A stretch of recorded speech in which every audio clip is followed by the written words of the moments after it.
Namaste everyone. There is another beautiful story of Lord Krishna and one of his devotee Gopika who made and she offered this beautiful flower garland. All the Gopikas there into Vrindavan, they just loved him. And I guess in some stories they say actually when Krishna came to Vrindavan, all these heavenly gods and goddesses, they all took different forms around to be around him. So it was quite a sort of think of that, everyone who had that glimpse of Lord Krishna into his Bala Leela, so as a child, they all have done some amazing bhakti, some amazing karma to earn that divya drasti, or what we call that, this divine vision of Lord Krishna. So one of the Gopikas, again, very poor girl, and her parents did not have enough. And she was in absolute love with Krishna. And sometimes you feel like, what can I give to Krishna? And every time she tried to pull herself together, like, I'm going to give him something, somehow she just never felt that it is good enough to take to him. So she decided, well, I'm going to do something special. So she took two plants, so the jasmine plant and the champa. So the jasmine, it has this amazing fragrant white flowers like the moon, and then the champa, it has actually again totally different fragrance with the beautiful golden flowers. So she planted those two, and then she looked after, nurtured them to for a good couple of years to have the flowers. So it's just like all her love really went into, as the story says, into nurturing or nourishing those plants.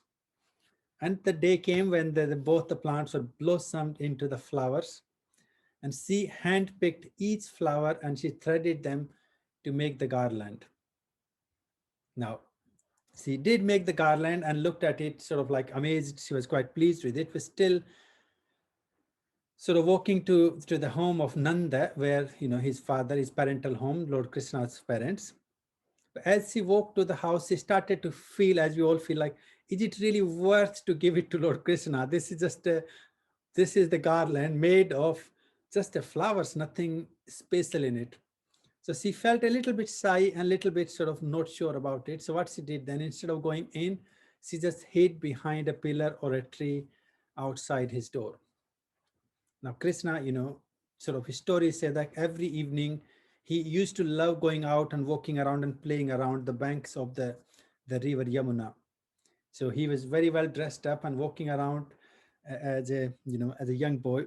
And as he come out of the house, and this girl is hiding, but he can really say, the story says he can smell the fragrance, and the story says that the fragrance was actually chanting the mantra Krishna Kesava Madhava Govind Bol, Kesava Madhava Govind Bol. So as you know, the video Kesava Madhava Govind Bol. So it says that the whole air or the environment with the fragrance of the flower was chanting this mantra. In that mantra, Krishna got totally mesmerized, and obviously the girl was still hiding, not even knowing what's happening. But Krishna, out of that chant or the fragrance or the power of her bhakti, gently walked and found her, and he gave a really good glimpse to the garland that she was holding, in a deep appreciation for her love or her bhakti.